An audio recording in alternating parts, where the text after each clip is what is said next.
Ladies and gentlemen, thanks so much for coming in. I feel a little nervous. We got like cameras, lights. It feels so official, but we'll try to be laid back and get you out of here in the next hour, 30 minutes. So thanks everyone for coming to Bellevue. Traffic is kind of livid, so that's why we make sure that we record everything to share with folks that are out there that cannot be physically present. We have a lot of information. So we try to make everything as simplified as possible. So later, if you have any questions, just ask questions. And I'm a real estate investor first and a real estate broker, so do not judge me by my PowerPoint skills, okay? I know it could be better. So let's get started. Topics that we'll discuss today. I'll talk about where we stand in the market, what to expect of 2020. A lot of interesting things happening. We'll have Cody talking about real estate investing A to Z, all the basics, how financing works, what are the types of assets out there. We will talk about off-market opportunities. Market is currently pretty hot. There are a lot of buyers looking for everything that comes on the market. We'll have Alex talk to us about what wholesaling is, how they find inventory off-market, and we'll wrap it up with our favorite detached dwelling units and attached dwelling units, some opportunities in Seattle that we're currently working on. So every speaker starts how he got started. So my story is really simple. I used to work in business-to-business sales. I used to do merchant services. Anybody knows what merchant services is? Okay, it's payment processing. You go to any restaurant, they accept credit cards. That's the merchant services service. So you get out there, people have it already, so they tell you go away. You're like, hold on a second, let me tell you what I've got. And they say, no, we really want you to get out of here. And you say, all right, I'll come tomorrow. Okay, so that's what merchant services is. I had a lot of fun. 3 years door knocking. Sales. I really liked it. And prior to that, at some point, I got a book in my hands, Rich Dad, Poor Dad by Robert Kiyosaki. Anybody heard of that book? Few people, yeah? So I've read it, I was like, holy cow, this sounds pretty good. I want to know a little bit more. And I've been looking for some mentors that used to be in real estate, went to seminars just like this. Actually, 3 years ago, I met Cody at a seminar just like this. And now 3 years later, we're doing an event together, which is pretty awesome. But I got connected with one person. His name was David. David owns a lot of commercial real estate, a lot of residential real estate. He's really well set for life. And I would be asking him questions. Hey man, how this work? I actually don't call him man. I say, sir, how this work? Could you explain me this and this?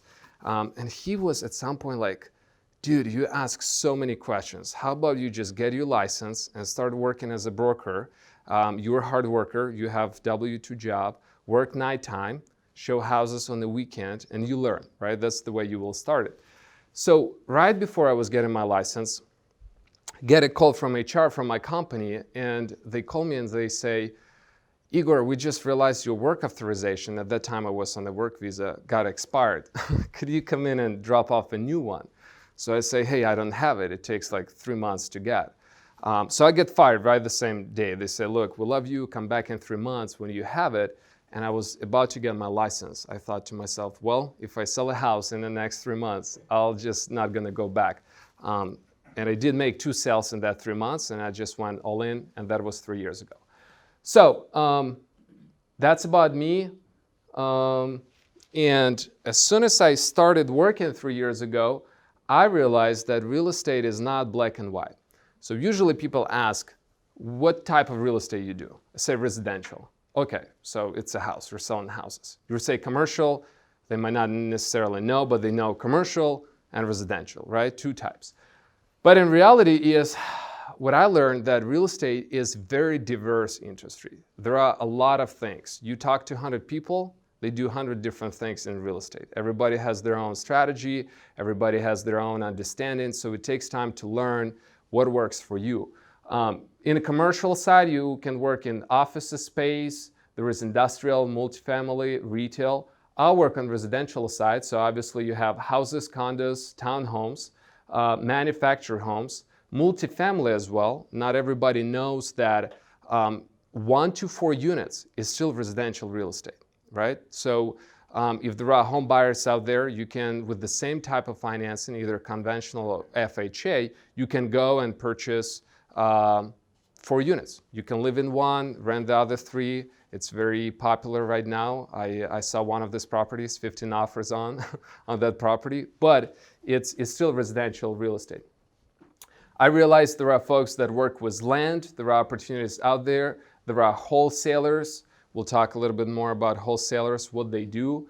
There are folks that fix and flip properties. Anybody seen shows on IGTV?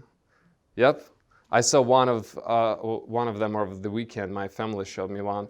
And I'm like, in reality, it doesn't really work that way, but it is a pretty cool show. When they show you how much they bought it for, how much they sell it for, they show the profit. They do not talk about holding costs, closing costs, and all kind of other costs, taxes. Nobody talks about that. But fix and flip is an option, and there is new construction development, right? There are a lot of development going on in our area. You could be learning more towards the development. So, but the point what I'm making in here, it's not just residential commercial. There are lots of different pockets, and with time, I was learning about every single one of them by asking questions and working with people that are experts in every single one of them to learn what their life looks like. Before I want to commit to fix and flip, I want to see guys that fix and flip 50 properties to see, are you happy in the end, right? How much time does it take? Do you like working with contractors and all of that thing? Same guys that hold multifamily or manufacture home, what's the difference is, and it takes time to educate yourself on what our different types of these assets are. And during these 3 years, what I learned is, based off my view of the industry, that at this market right now, buying undervalued single-family properties make a lot of sense. Market is really hot. If you can find one off market and either hold it or flip it, depending what you like, it's pretty good. Multifamily properties, either you buy it and flip it or hold it for cash flow, also makes sense. We'll talk about that a little bit later. We'll touch on that. But multifamily, single families are really good. And with everything that we learned in the past 3 years, ADU and detached dwelling units properties in Seattle, we believe make the most sense. Like either way you look at numbers and we'll look at that, we think this is probably one of the best opportunities out there that is in Seattle's market. And that's what we'll cover today. So I'll talk a little bit on the market, where we are in the market. Some people think it will go up. Some people think it will go down. Who thinks that the market will go down? 1, 2, okay. 3, up. Everybody else? Who will not put their hand up no matter what I say? Everyone? Okay, good. 1, 2 person? Okay, good. So there are some concerns there. We have an ongoing trade war, right, with China. I'm pretty sure that by the end of this year, we have elections this year, right? So we will come up as winners.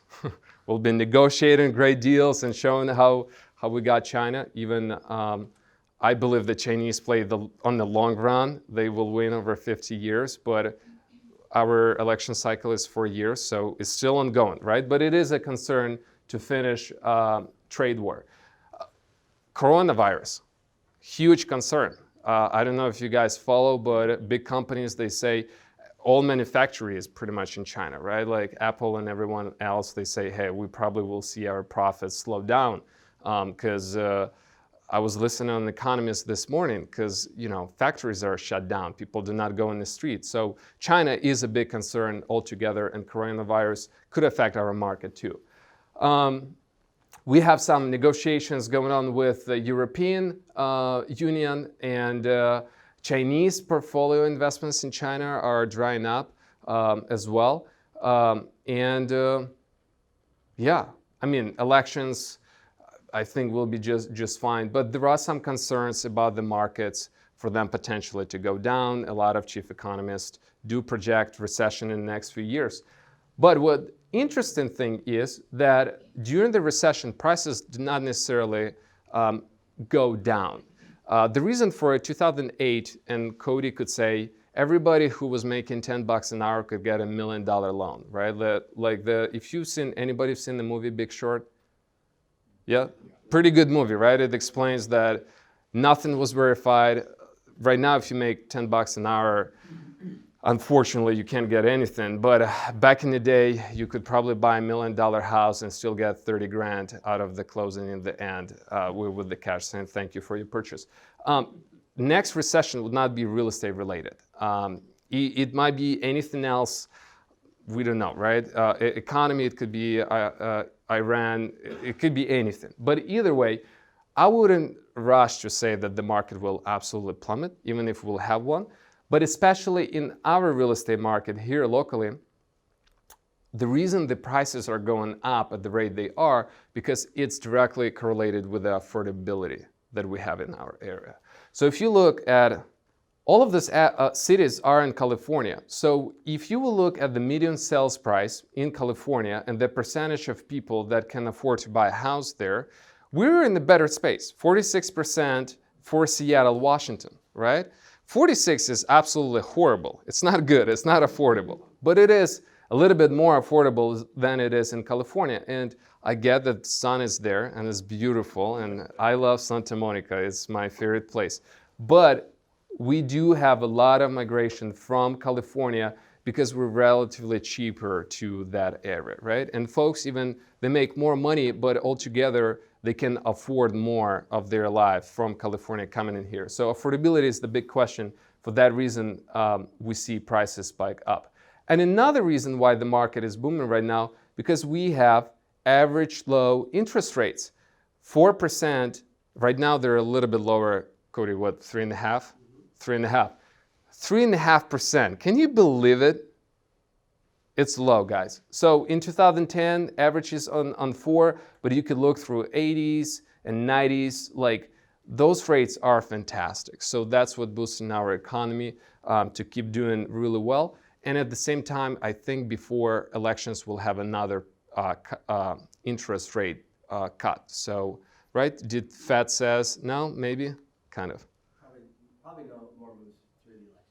Okay. Well, 4 is really good. But what really drives our market, and I know that you guys all know this, everyone talks about Amazon, about Google, about Facebook, but what people forget, we have so much more around than just those 4 companies. There is so much tech concentrated in Seattle and Bellevue market that if you have a couple from either Amazon and their combined salaries are around 200,000, I mean, they can afford a lot. And that's what actually pushes the prices in our area quite high.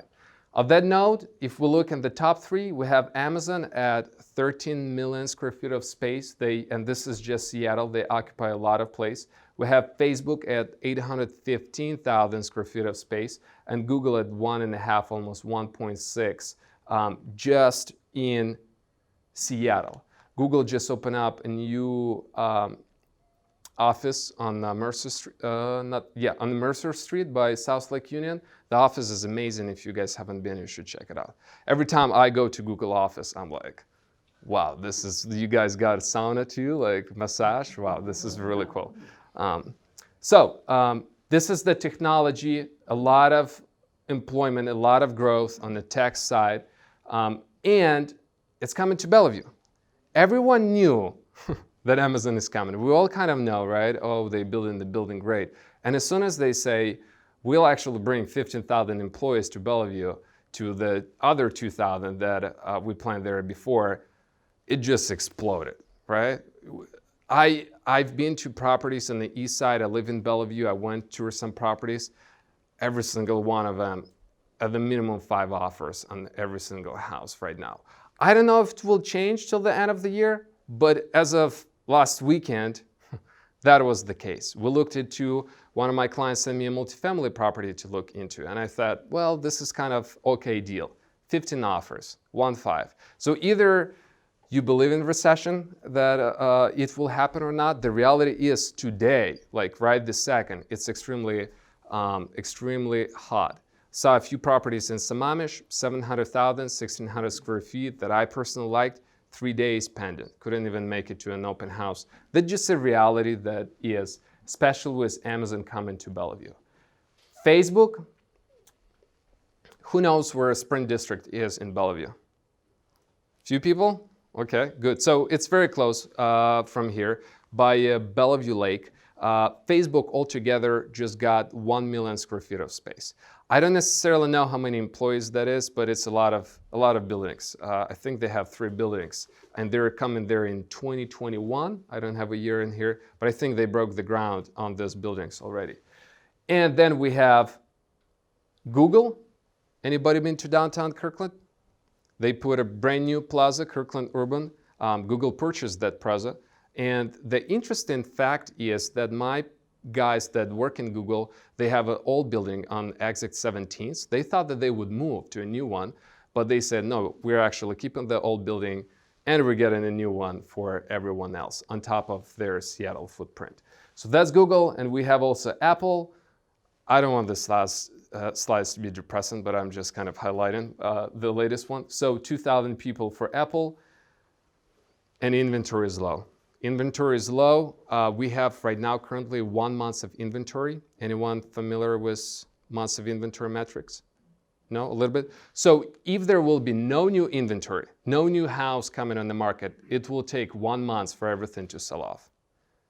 That's seller's market. So balanced market is approximately 4 to 6 months of inventory, and buyer's market 5 and above. So when people say, oh my God, houses do not sell, I'm like, no, hold on a second. It's still seller's market big time. No housing bubble just yet. This is my last slide. We might have a recession 2021. But just with everything that is going on in our area, it feels really busy. It's legitimate, legitimate money. People that work for those companies, they do have real income. The inventory is really short, and that's pushing our market up. So I'll pass on this note to our next speaker, Cody, and he will talk of the investment side of the business where you can actually invest in this market.